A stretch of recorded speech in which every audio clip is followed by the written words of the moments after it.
Hi Joe! Hi! Congratulations! First of all, ano ang role mo sa Penduko? Ako si Bernie dito. Makakasama ko si Penduko sa training school niya sa pagiging superhero niya. So I was trying to be one din dito sa movie na to. Tapos makakatulong niya rin ako hanggang dulo sa pagpuksa sa kadiliman. So importante ang role mo dito? Oo naman, syempre. Lahat naman tayo dito, big or small role, importante. Kamusta yung working relationship with the cast? Napakaganda, no? Kasi halos kababalik ko lang din after a long while. Sa pag-taping ulit, medyo na-busy tayo sa ibang bagay. Na-miss ko, parang nabuhay yung loob ko, may inner artista self. Kumbaga, hinanap-hanap ko ulit siya, na-excite ulit ako kung kailan ulit yung next film na pwede kong gawin, ganyan. Tapos nakita kong isa to sa mga calling ko talaga nung bumalik ako sa ganitong eksena. Kasi syempre, nung nakatrabaho ko sila, ang gaan lahat, ang saya, may natututunan naman akong bago, may nakikita akong bagong perspective kung paano nila makita yung ganitong di ba? Yung sa ganitong parte ng buhay. Since na-mention mo na rin naman na ano yung nawala, kung nawala ka, ano yung mga pinagkaabalahan? Businesses. So ngayon kasi partner kami ni Gerald Anderson doon sa gym na ginagawa namin. Tapos meron din kami mga businesses ng wife ko, may spa, tapos may mga tinatry pa kaming mga bago din na na bagong negosyo since restaurants, may mga Japanese restaurants kami ngayong So kamusta ang personal life? Napakasaya kasi kaka-announce lang namin ng wife ko na magkaka-baby na kami. 3 months pregnant na siya ngayon. Buti yung baby, mabait, tsaka yung misis ko mabait, mabuntis. Kaya naman na-enjoy ko ng todo. Kumbaga yung mga kinukwento ng ibang friends ko na, uy bro, ganito, maindin ulo, ganyan. Thank God walang mga ganyan yung misis ko. Sabi nila ikaw daw ang mag-delay kapag Talaga? Parang siguro yun nga yung nangyayari. Kumbaga ako nagdadala ng lahat ng dapat kasasama ng loob niya. Pero okay na yun, no? Kasi syempre, hindi ko naman mararamdaman kung paano mabubuntis. Malaking pasasalamat na yun sa asawa ko kasi siya yung nagdadala ng iba. tingin mo ano magiging bilang tatay? Anong magiging? Ano yung ina-expect mo bilang tatay? Magiging spoiler ka? Feeling ko, masaspoil ko siya pag babae siya. Pero pag lalaki siya, baka more like, sir yung tawag niya sa akin pag gano'n. Kumbaga magiging stricto ako, syempre kasi itutuloy niya yung generation namin, di ba? So hindi pwedeng lalatoy-latoy. So pag babae, mas magiging maganda yung relationship namin, makikita ko. Pero pag lalaki, pipilitin ko siyang itaguyon ang kanyang kinabukasan. Pero Jento dahil tsaka na. Ano yung na-feel mo? Magiging reaction mo? Kasi diba malapit ka sa kanya? Syempre, nakakalungkot yun. Nakakalungkot yung gano'n, syempre, yung tagal na nila, di ba? Tapos, nakita pa namin kung paano sila. Na-inspire kami mag-asawa, na-enjoy namin yung part ng relasyon namin with them din. Syempre, malungkot. Pero, ganun talaga eh. Nag-pray na lang kami ng asawa ko nung nabalitaan nga namin yun, yung ganun.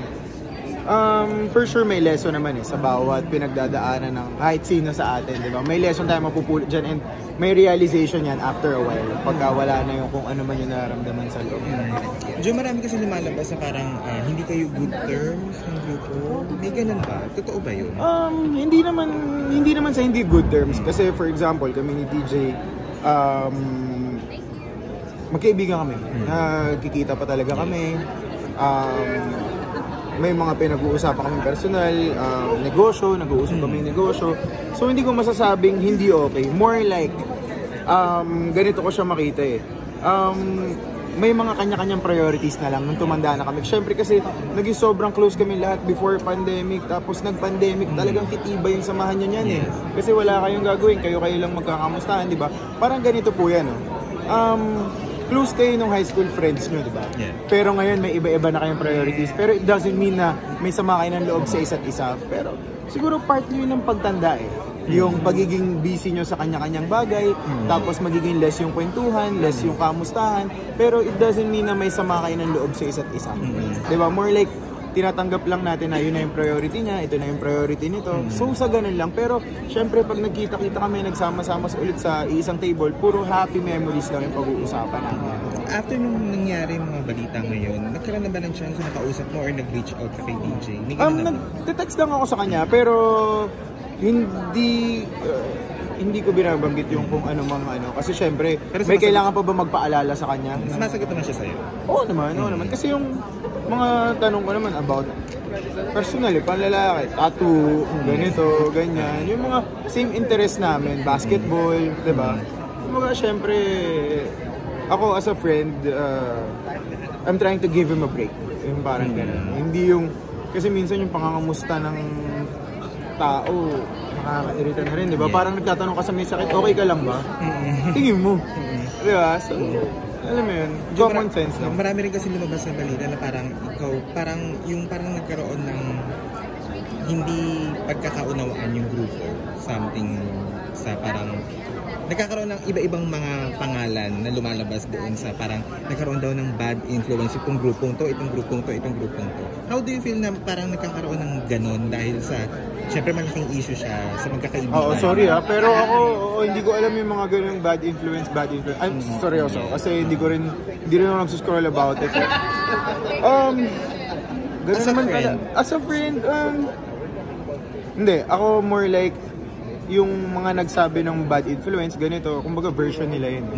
Diba? Hanggat hindi wala naman kayo naririnig dun sa tao siguro, pero it's safe na wag mo na mag-assume or tayo hindi tayo tayo na lang as a whole, tayo na hindi kasama dun sa mismong issue, wag na lang natin dagdagan kasi parang medyo mabigat na yung pinagdadaanan nila, diba? Kasi kahit pag sa atin nangyari yun, ayaw naman natin na parang yung buong barangay o buong kapitbahay alam yung nangyayari sa loob ng pamamahay nyo, diba? So, feeling ko as a form of respect, bigyan natin sila ng space kasi sino ba naman mag-a-announce ng, 'di ba, ng personal life nila. Kumbaga binigyan na nga nila tayo ng ganong respeto na sa kanila na nanggaling.